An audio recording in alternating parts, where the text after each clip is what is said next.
David Bertrand, thank you for joining us today, or should I say Dr. Bertrand. Really excited to have you on. Share your SMU story. If you would please introduce yourself to our audience. You bet. And please, David is great. I'm honored to be here, Mitchell. Thanks for having me, especially I'll share with the audience that, having been your professor at SMU, 15 years ago, appreciate the connection and great to come back. So, a little bit about me. Spent about 20 years in the field of education, 15 of that at SMU. So, as a professor, and got the chance to be a director of a program right in the middle of that tenure. So a lot of my introduction is going to be SMU centric, just because I know this is an alumni group. So I actually still serve. 15 years at SMU is full time.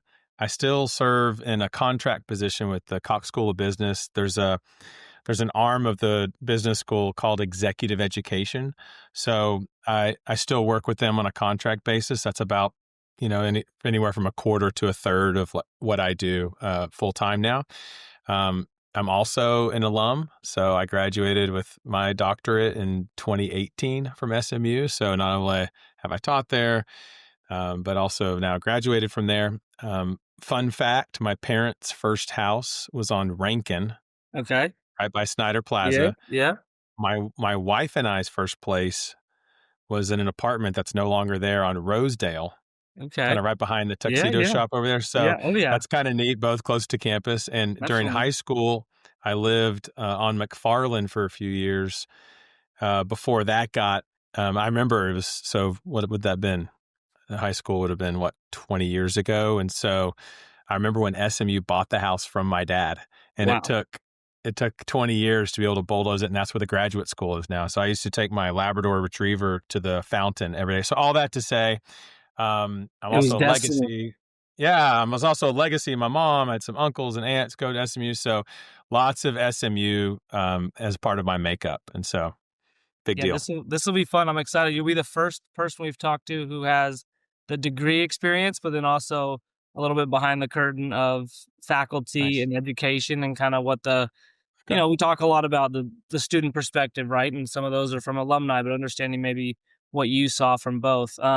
We were laughing about, but right before this, that we kind of put together that almost 15 years to the day, you were my professor and coach. You led a triathlon group, which was amazing. So funny. But this is crazy how the world comes back, and now we're reconnecting here to tell your story. But let's kind of go there. World of education, very much around helping others, coaching others, getting kind of the most out of that. You're a former, or I say former, an endurance athlete yourself. Maybe you just don't have as much time to do it anymore. Multiple Ironmans.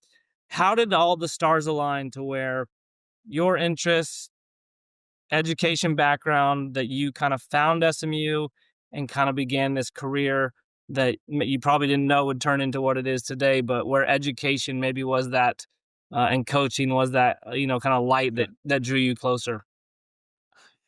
Is this where I get to pretend that like I had all the stars aligned and it all worked out exactly like I wanted it to? Oh, well, looking back, it's like, oh yeah, that makes sense. And so for any just younger career people listening to this, I'm not sure it all made sense at the time. Although I did re-career after 1 year in corporate America. I thought, I'm not sure this is the right track. And so I did re-career to pursue education, went back and got a graduate degree to figure out the whole teaching and coaching piece, because I wanted to do that. But how it came about for SMU was a little more meandering than it was intentional. But obviously super grateful for it. How that came about, I remember, so I spent 3 years in K-12. So, and that was all at high school and local high schools here in Dallas. I was teaching Algebra 1 and Algebra 2 and coaching basketball and football. And after 3 years of that, I gained a huge respect for just public educators in general. And, it was just such a great learning experience. I wanted something that was going to challenge me and be hard, and something new, and something where I was able to, practice some of my skills at the front of the room, delivering content and things of that. So it gave me everything I wanted and more. And at the same time, I knew that this is just not what I this is just not it for me. And so I did something maybe silly, but I resigned without knowing where I was going to go next, because I was that clear that like I cannot do this another year. And so, but there were parts of that intrigued me. Long story short, this is back when people used to use Dallas Morning News like classifieds for like jobs. And so I mean, I was gonna say I was desperate, but I was really searching. I was like, man, I re-careered. I went back and got a degree. Like I went and did this teaching thing. That's not it. What is it? And I found this posting for a professor of wellness position at SMU, where it described, teaching like the concepts courses, but also the activity classes. And at the time I was getting really into endurance sports. And I thought, oh, wow, maybe this is the next right challenge for me. That's kind of cool and neat that it's with college students, not high school students. And so there were a lot of things that I thought, oh, that sounds really interesting. The only problem was when I saw the posting, the next day it was due. So it would be like, today's April 29th. It'd be like, oh, here's a great job posting. By the way, the deadline's April 30th. Yeah. So I don't think I went to bed I think I spent 24 hours because I had to get recommendation. I mean, I had to get my whole dossier. Yeah. And by the time I completed it, it was like 4 p.m. the next day. And so I didn't have time to mail it in. So I just drove to campus with like everything that I had and said, hey, you're going to get this letter tomorrow, but I just wanted to put a face to a name, and actually ended up finding I just got lucky. The hiring person was there. Amazing. And I found out a year or two later that after I did that, I left out the door and they said, that's our guy. So really? I think there's a little bit of luck there, but yeah. I just, kind of stuck with it and ended up being a great fit for a long time. So that's how I got there. And we'll jump a little bit all over here, I imagine, just because I think so much of your story weaves together with what we're trying to talk about. You talk about re-careering. How much of your role in coaching and helping others do you talk about career selection and how I think a lot of people, like you, like me, a lot of people don't know what they want to do, even in school or their first couple of jobs. Yeah. How do you advise them, or is that something you talk about with people? And maybe that comes back to a kind of aligning personality with job or a purpose.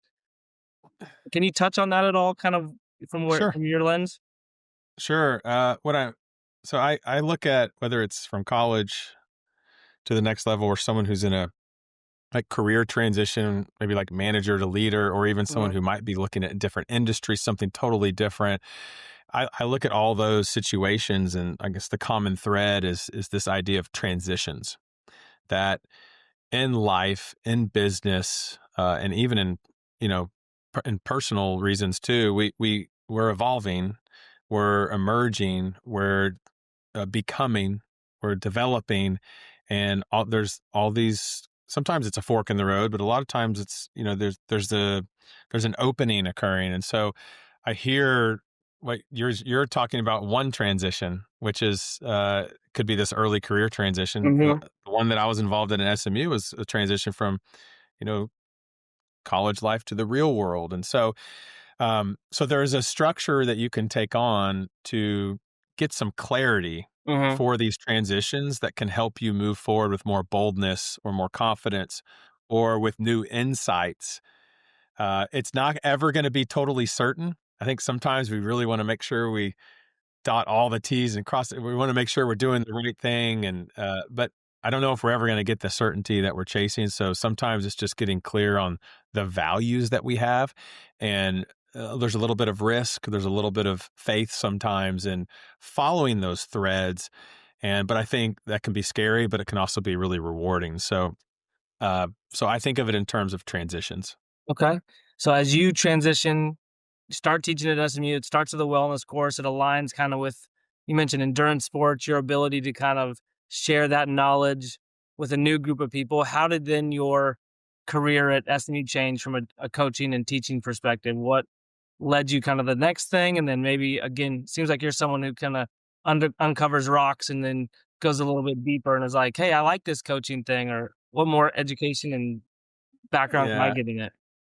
Yeah, I guess in that way, my career hasn't been as deliberate, but it's been exciting. And so I think so I started working at SMU, and then I got really into Ironman, as you know, because took me a couple years to get that class off the ground, but we did. We had a beginner triathlon class, and at the end of the semester, like everyone did a triathlon, like in the community on a Sunday morning, and that was a really neat experience It was so to much do fun. One together. of my favorite classes by far.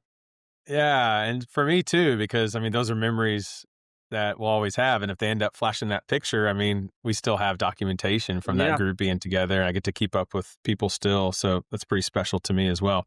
But over those 4 years, I started to coach other people. You know, it's kind of the gig economy, right? Where I started to get so into it, and that I was now coaching people on the side, and so Yeah.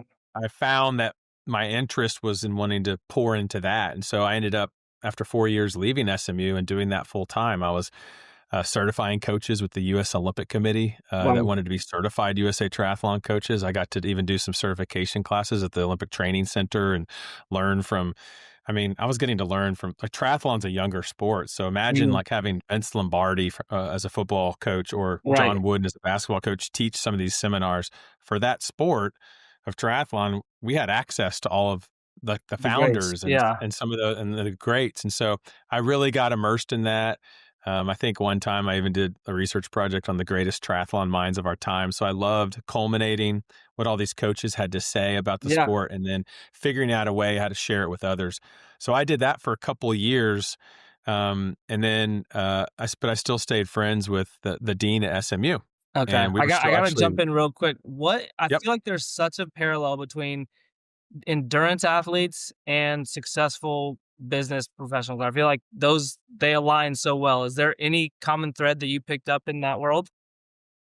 Um, yeah, um, well, it could be something special or dysfunctional, you know? Yeah, I can see But it. no, I think there's something to be said for, uh so I'll start with the positive part, which is, endurance sports are hard.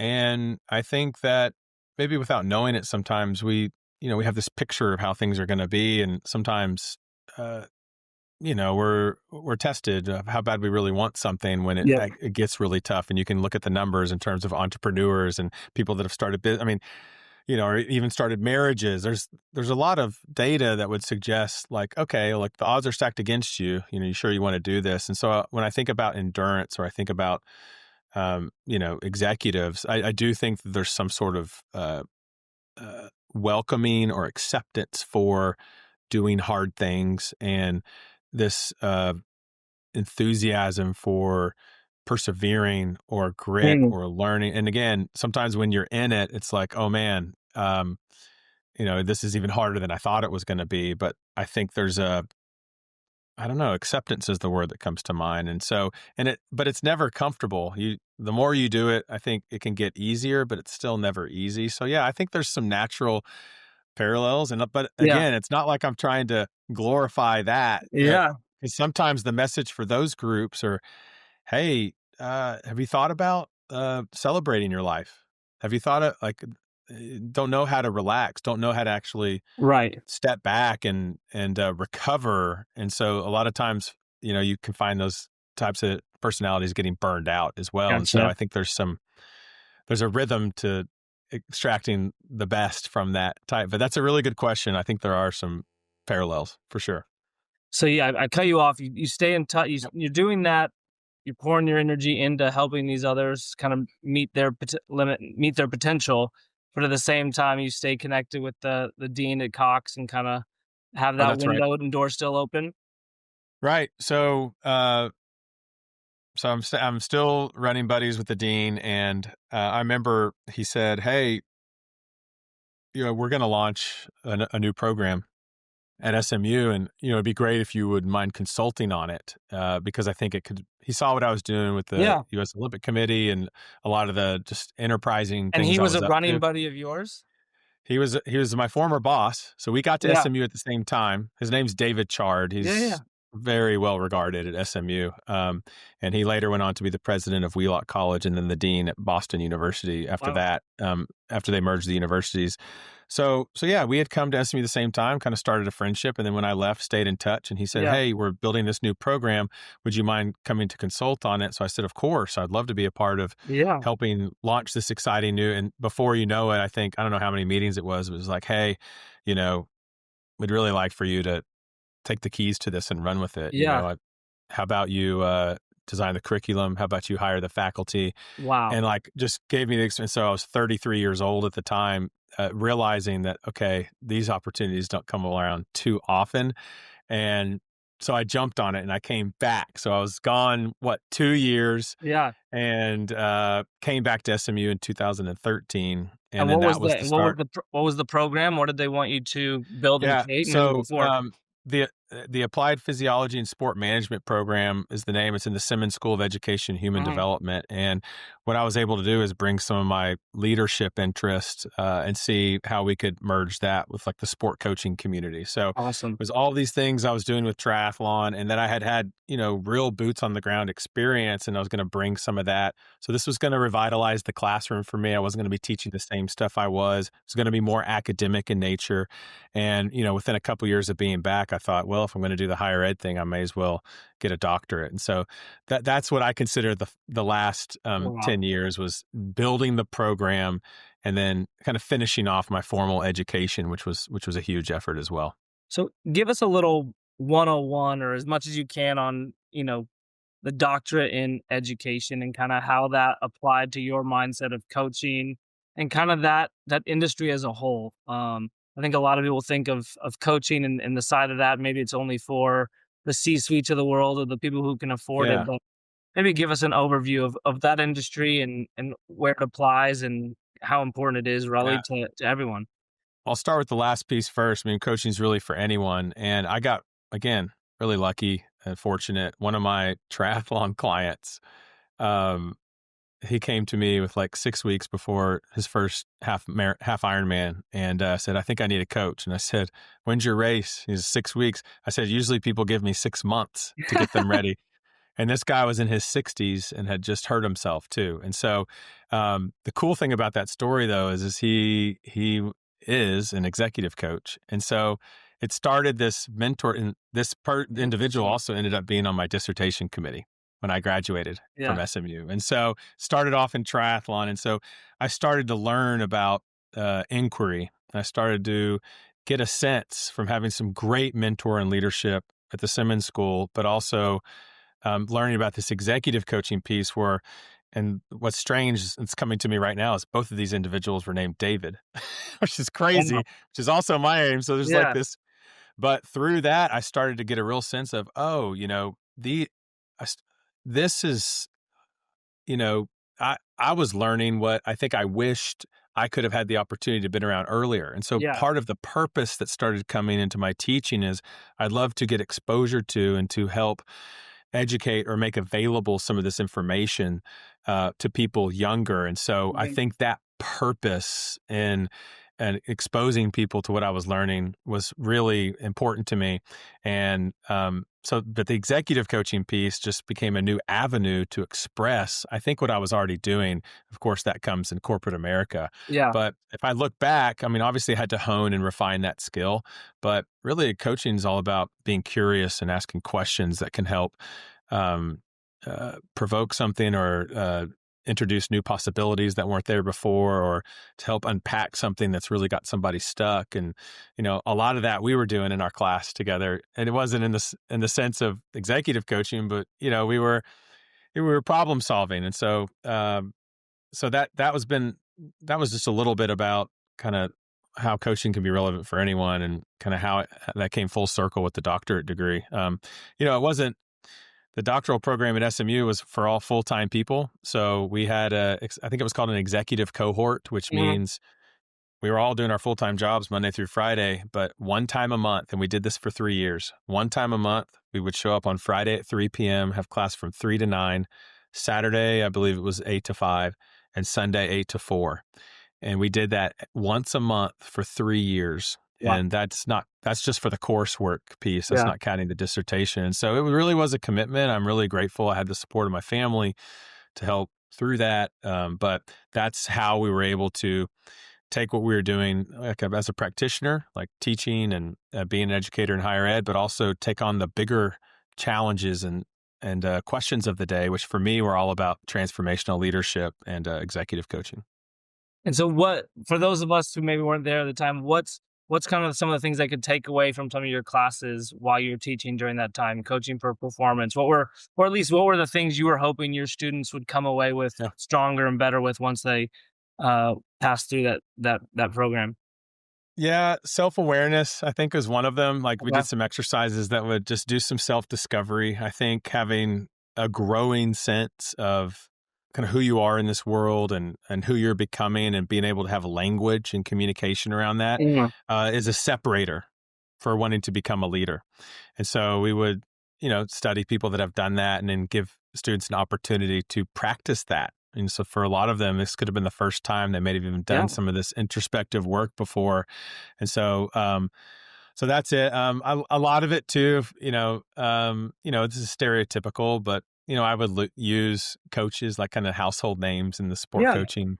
Um, and so we would use some of these sensational ideas that that like this is like a Bobby Knight type coach, Yeah. and what are the pros of this type of style, and then how many of you had a coach like that? And I'd have a video that would express some of these ideas, and then we'd Yeah. talk about that in class. And so I think there were at least at the time, there were some new styles emerging that were, just as effective, if not more effective. And so it was just kind of broadening, like, hey, the experience you had might have been really positive, or maybe it wasn't. And, what we tend to do is kind of just recreate what we saw.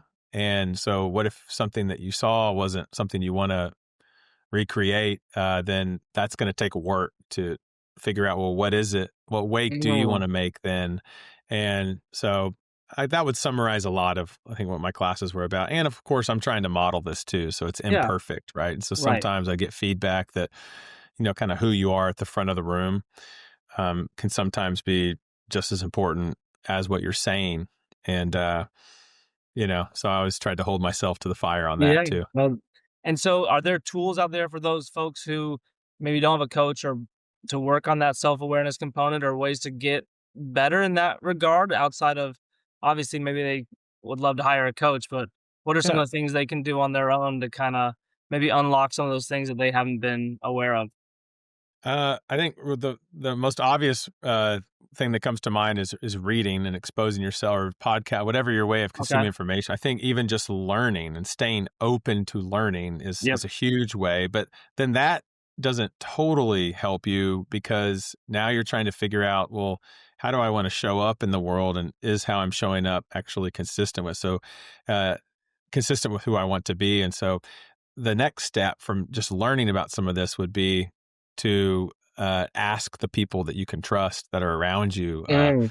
for advice and for feedback. And so once you get some clarity on what you want and who you want to be, whether it's a career position or whatnot, you can then ask people that have spent some time around you, like, hey, in your observation, you know, what have you noticed that's going to help me be successful in getting to this goal? And then what have you noticed that may hold me back? Yeah, yeah. And so I think asking honest questions can be a way. So in a sense, you're, interviewing, if you will, the Yeah. people that you think will give you the truth. And so as a way to get that self-awareness, if you don't have a coach, and using some sort of sophisticated assessment to get all Right. this, accelerate all this development, right? You just take it on yourself. It's almost like maybe this works in some ways, maybe it doesn't. But I'm thinking about like a personal trainer going to the gym. It's like you can still go to the gym. You're gonna have to probably figure out how to do it safely, and Yeah. which exercise. How do I want to vary my training? And so a lot of that could be true with your self inquiry, but so it could be two steps forward, one back. But yeah, I definitely think you could ask the people around you, as for some of that feedback, like, am I on the right track? And if you don't Right. have people in your life that can maybe give you some of that constructive feedback, I think that could be a growth area too, is you really want to be able to hear varying thoughts Yeah. Well, that's about. great advice. I think a lot of people, and correct me here, have this kind of internal monologue of, where they want to go, where they think they should be, and like probably they're honest with themselves of the steps they needed to take to get there and the hard work or all those factors that come to it. But then it's the doing part that I think so many people struggle with. Is that something you can unlock, or is that a challenge as a coach in itself of saying, all right, we've built this roadmap, but it starts with this, first step and exponentially building on those. So, but I feel like that can be such a challenge for people. Yeah. What came up for me is that maybe they actually don't want to do that thing that they're not doing. And so how do you So I think improve that? those are some deeper waters. We get on these tracks and we think we want to we think this is what we want. And then we keep coming back to like this motivation.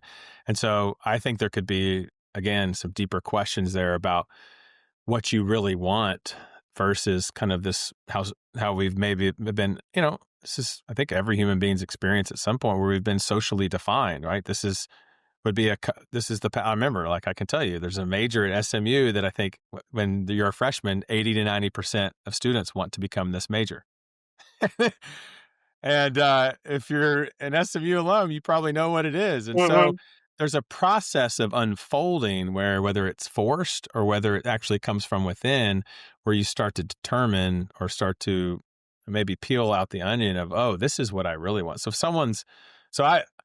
it could be a discipline. It could be, I just need someone to meet me at the gym. I just need someone to meet me at this executive coaching session because I want to have an appointment and that's what works for me to be at my best. It could be that, or it could be that this is not about a to-do list, but it's more about a to-be list. And that's the separator and the distinguisher in leadership, is being conscious and aware of how you're being for others. See, that's the great scaling of leadership is how can you be a certain way as opposed to I need to do these certain things. And certainly it takes both.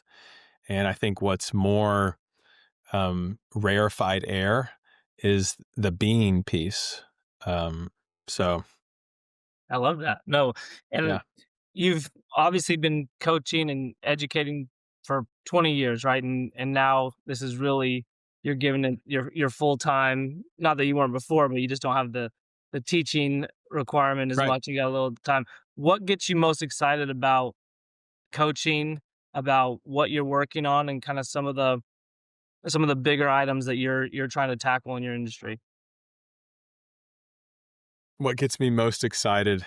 I'm pretty certain I'll always be this way, but I have to constantly be challenging myself to invigorate the work that I'm doing. So what that looks like for me right now is, so I've added doing keynotes to my practice.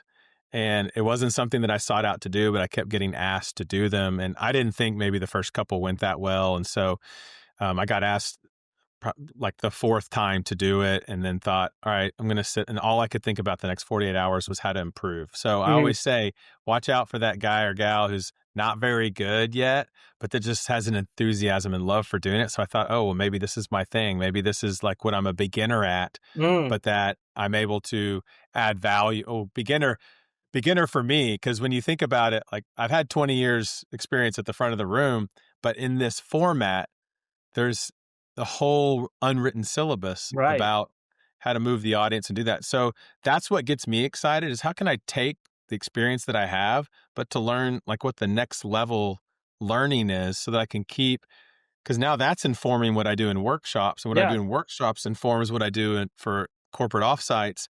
And then that informs what I do with so I'm like, oh, all of these things I'm learning, they're all feeding into each other. So that really energizes me. That's number one. And number two is just, I don't know, walking the talk.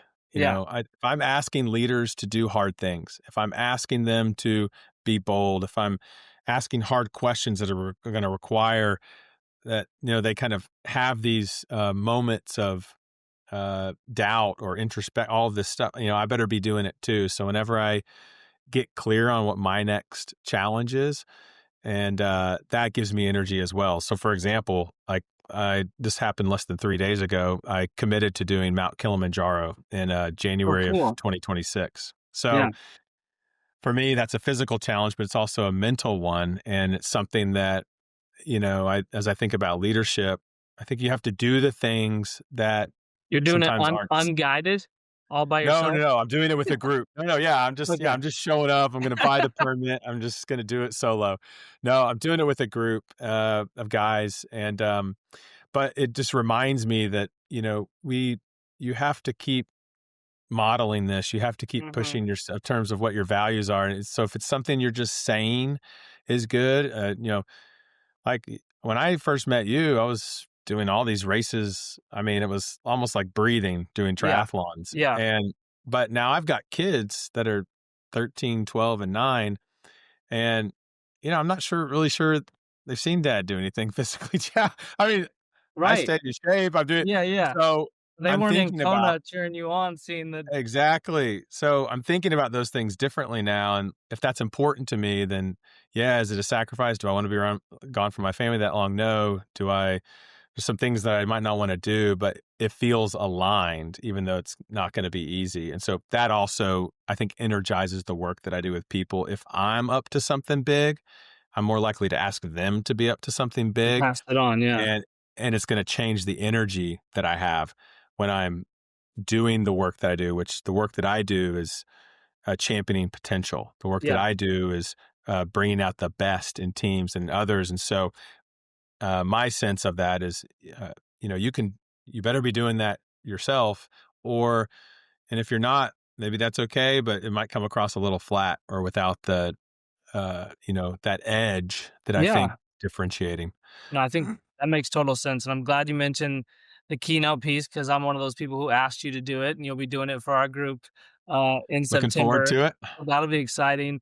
I wanted to kinda fire off a few leadership questions for you, something Sure. I think that our audience can maybe jot down or use in their everyday. The first one being, how do you define corporate leadership, and what does the impact of a good leader have on a business and an organization, to you? Whew. Um, so let me answer. I'll answer it with a story, and but really, how do you define it?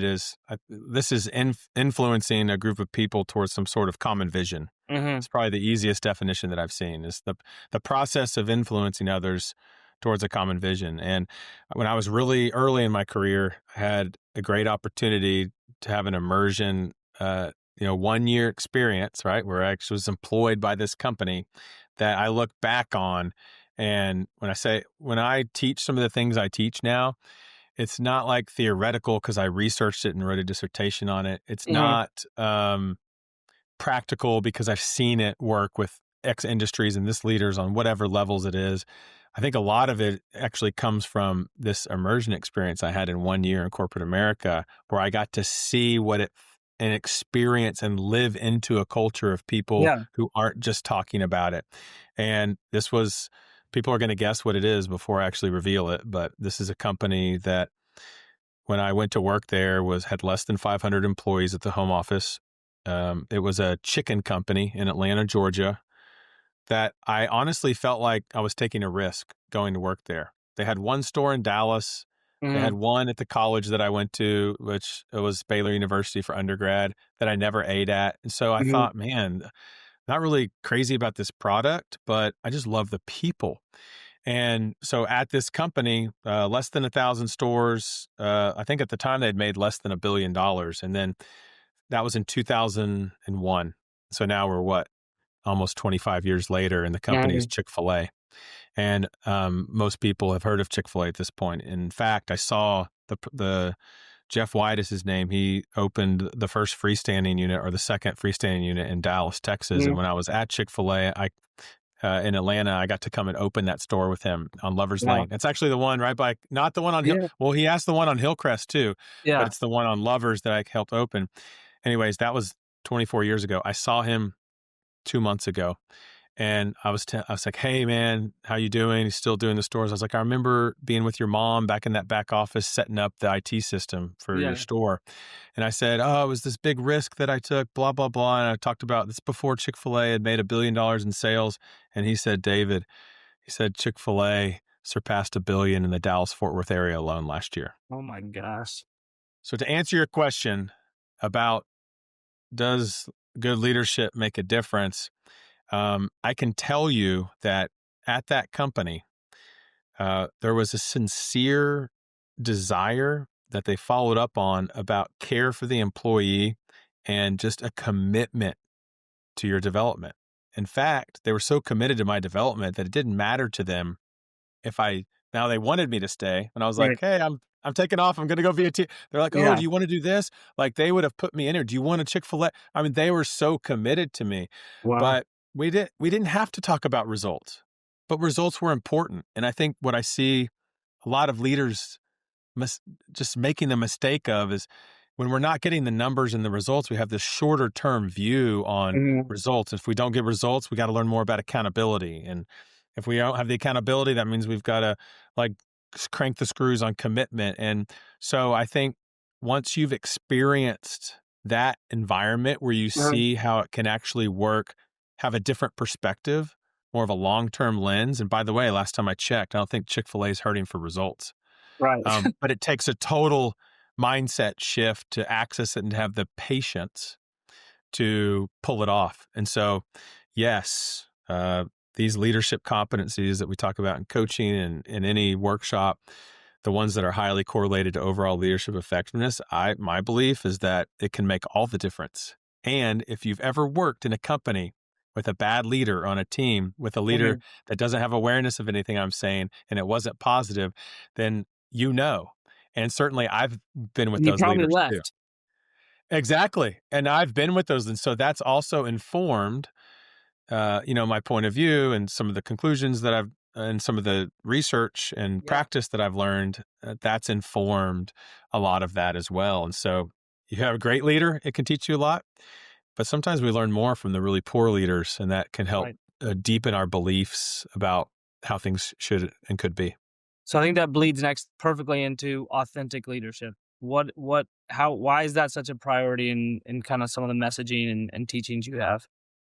Yeah.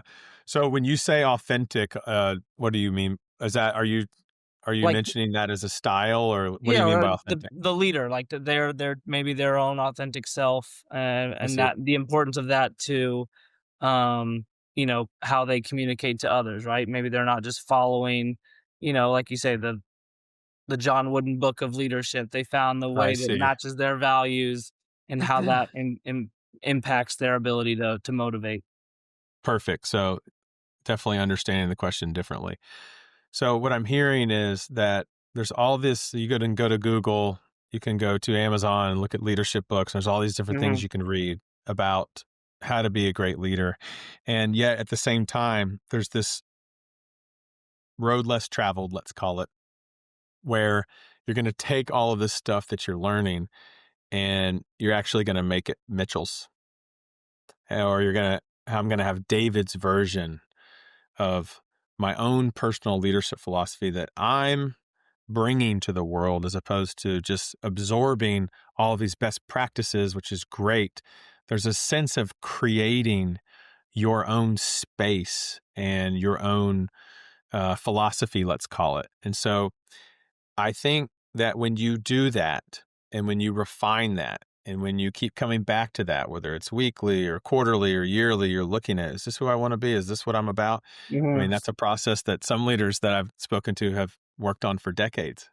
So sometimes we look at these leaders and we're like, oh yeah, they just kind of came out of the womb. And when you start to peel it back and look into this, it's like we mentioned earlier, it's like going to the gym. It's like these thoughts, these practices where if you want to be authentic, and some of the words I'm substituting in my own mind for your question are conscious leadership or servant leadership. That's what I'm hearing when you say authentic leadership, is you're bringing your full self to the table.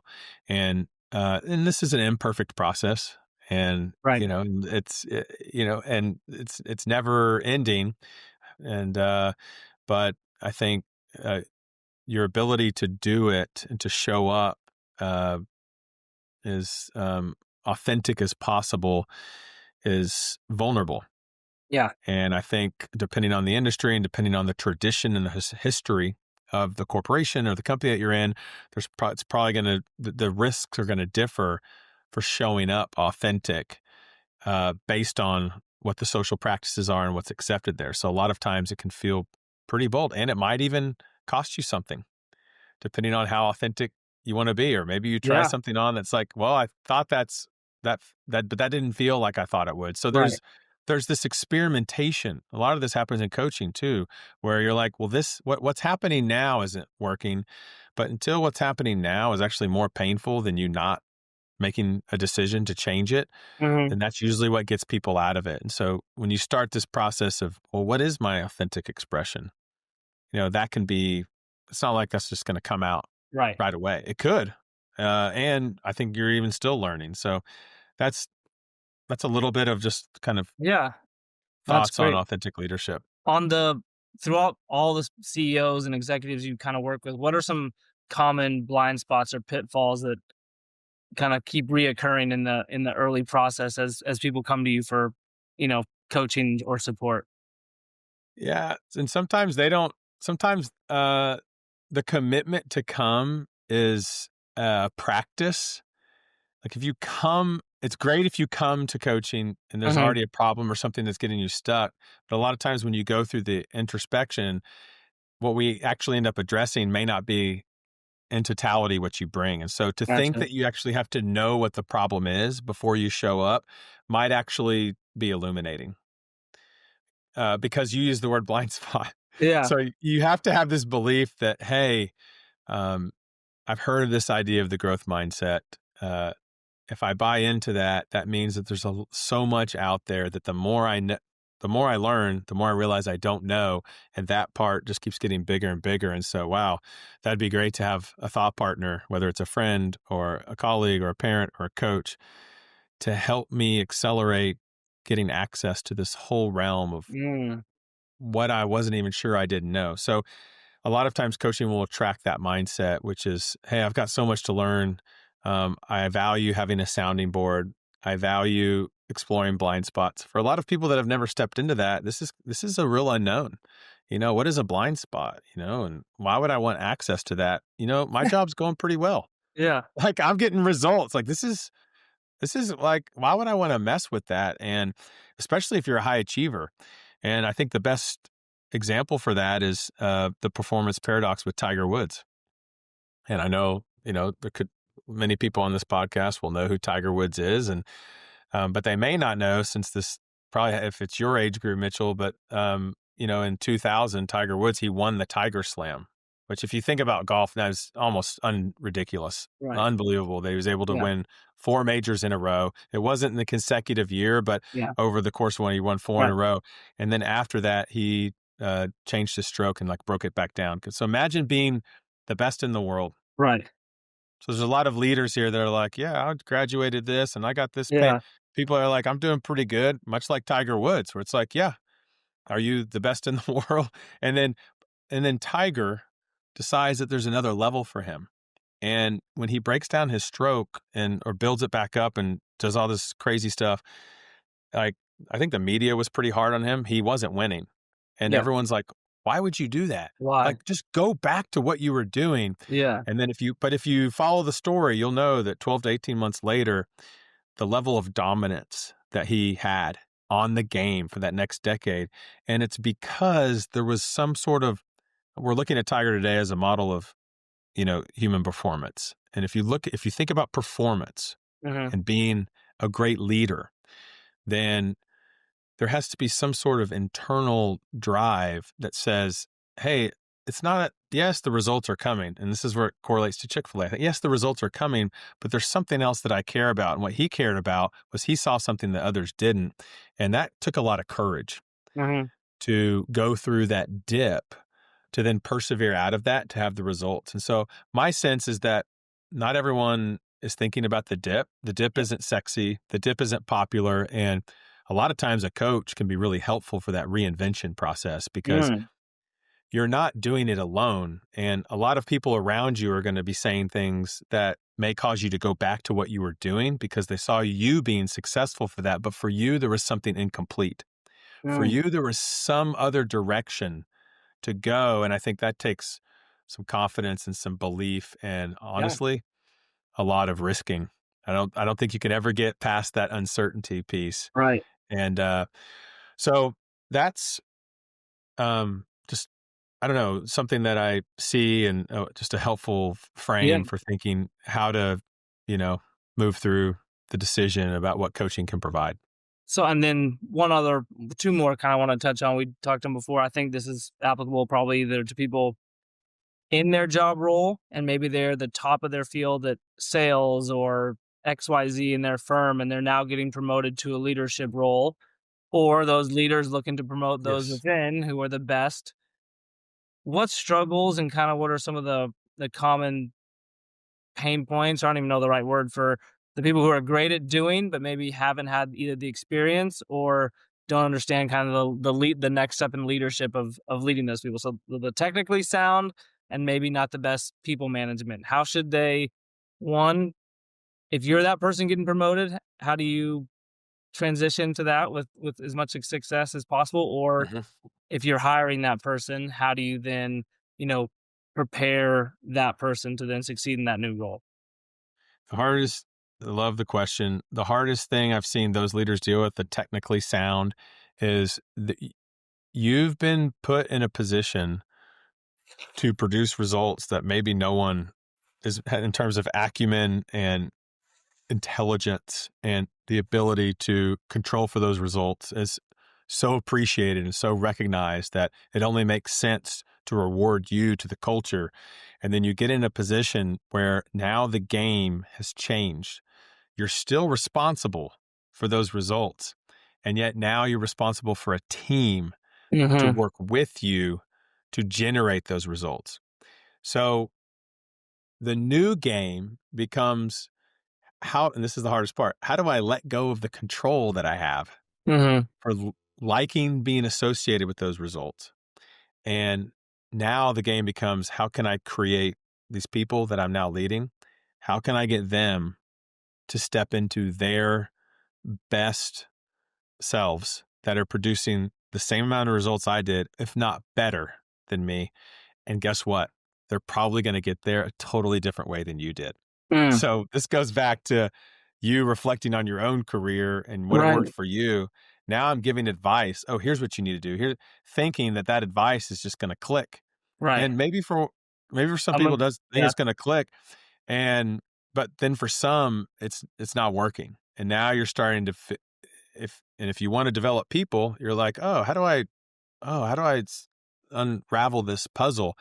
And if you're not curious about people, what then happens is you just become really frustrated, and you think people aren't committed, and you think you need to say it with a different tone of voice, or you need to repeat what you said. Maybe they didn't understand. So you're using all the tools that you have, but you're not really understanding that there's some gaps or some blind spots to how to scale leadership through others. And so that's what I mentioned earlier about the to be list.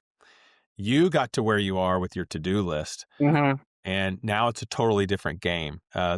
One of the one of these executive coaches wrote a book called "What Got You Here Won't Get You There," and I think that's the perfect title of the paper Mhm.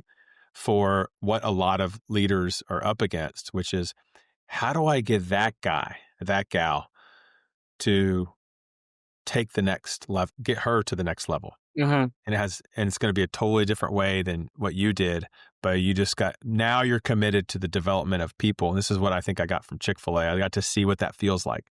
I got to see what that looks like in terms of accountability, in terms of Yeah. encouragement. And that's where I see a big gap in a lot of leaders that are technically sound, is the patience to have for that process, and the willingness to, Yeah. and remember what you said about the motivation things earlier.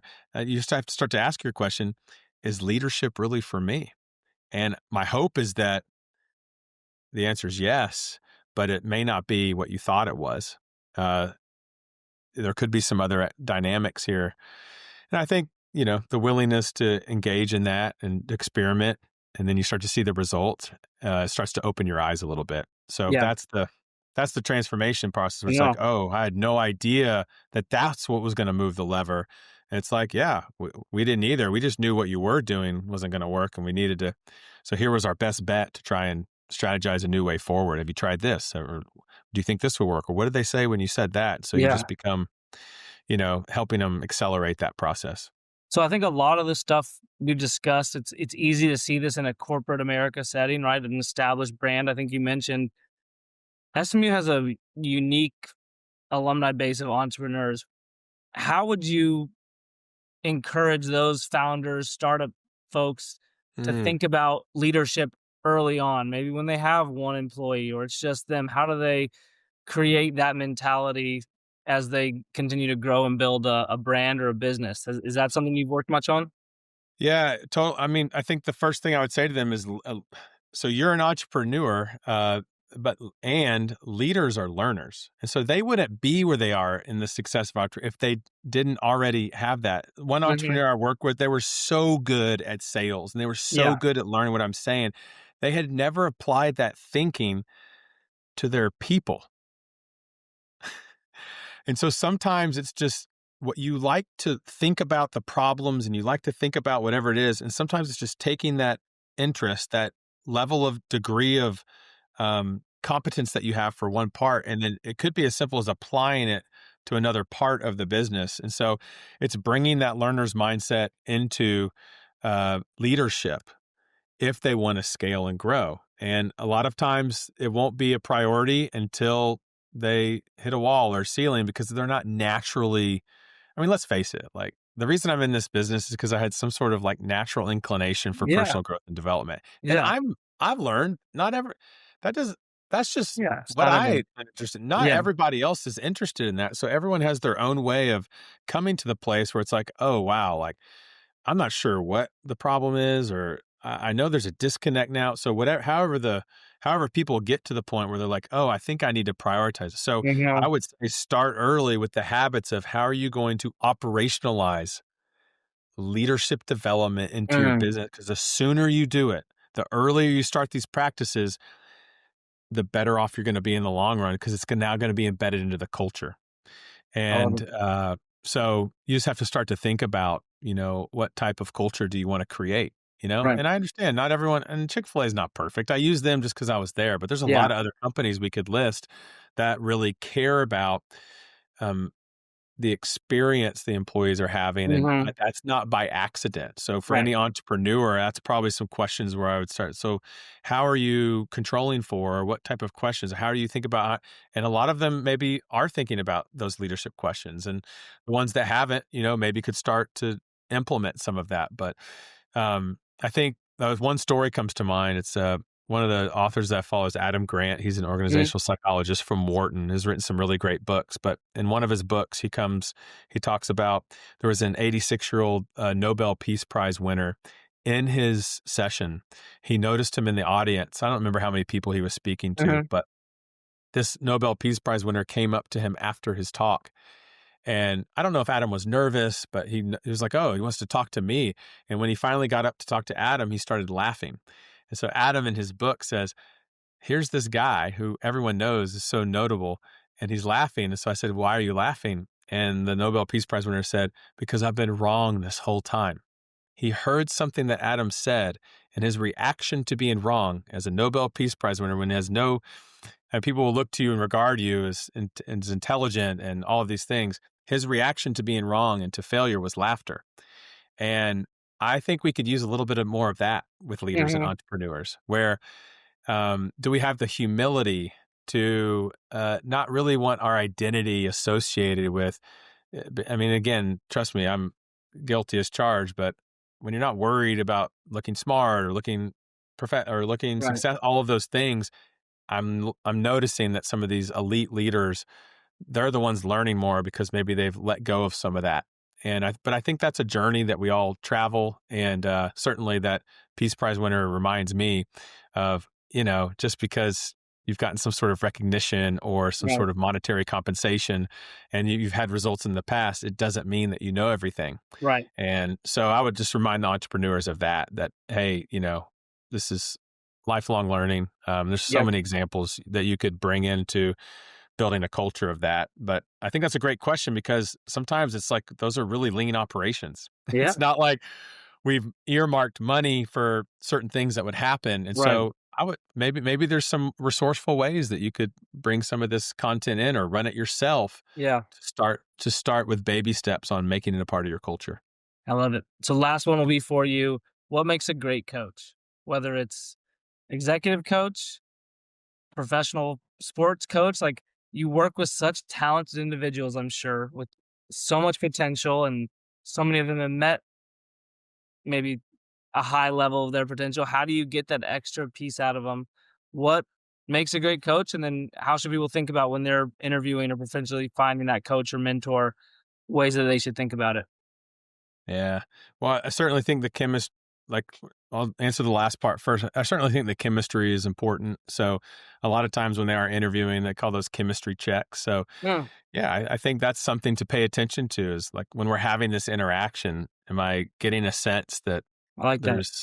there's some potential here? Or wow, there's a deeper wisdom here. Like the way that they responded to me, I didn't expect to get asked that question, or that was really that's a really good question. So I think paying attention to because that's what a coach is trying to do is trying to get in Hmm. tune with what you care about most, and really trying to listen to what's most important to you. So Mm, I think what makes a really great coach is I really think you have to believe that you're sitting across from just a really unique and resourceful human being, and that there's nothing wrong with this person that's asked for coaching. There's nothing yeah, lesser or more. It's just, hey, this is two individuals coming together and just honoring that person's questions and desires.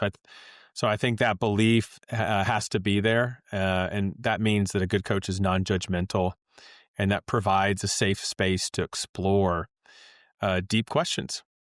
So I also think a great coach has the right mix of, I mean, let's face it, like if you could do it by yourself, you would. hmm, Think about all the sports or all the careers, all the industries that employ coaches. I mean, if we could get there alone, we probably would. right. But there's something that a coach is providing. What the coach is providing is pressure, healthy pressure, and challenge.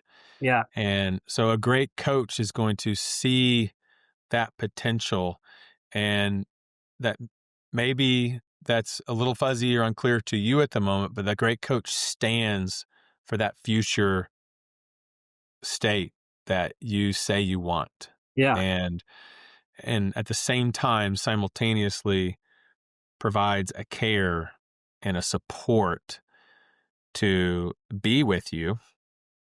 Maybe at those weak moments where maybe you Hmm. don't think it's possible or there's a setback, and uh can be there through that to support. And also, coaching is all about the future, and we could go into a whole nother thing about what's the difference between coaching and therapy and Right. Right. all this stuff. And so I think a coach can empathize, and at the same time a coach stands for the future, and so helping you get focused on what you really want. Those are, I think, the top qualities of, at least that I've Mhm. learned. And that when I answer that too, I'm thinking about the best coaches that I've had is Yeah. they're able to cut through all the BS. They are. Yeah. They're able to be that objective lens that they're not caught up in the drama in your mind. And so sometimes there can be some great clarity. And that may not mean that it's easy for the coach to say it, but I think a coach that's willing to say that despite what the circumstances are, Uh-huh. even though it may not be easy to hear, I think a great coach can be that too. Agreed. So No, David, this has been so much fun, and I appreciate you jamming in a life's worth of knowledge, and even more so in an hour's time. And so excited to have you speak to our audience, and hopefully keep having you on here to discuss the changes and the next landscape, as this is, I know, is always a moving target for you. So thank you again for doing this, and we appreciate all that you do for the SMU community. yeah, my pleasure. Enjoyed doing it. Thanks so much for having me. And we'll see you in a couple months at your keynote for us. Thanks, All David. right. Can't wait. Thank you to our incredible sponsors, Security National Bank, Hilltop Property Tax, Mignon Steakhouse, Sound of a Rose Podcast, and the SMU's Cox School of Business for making this all possible.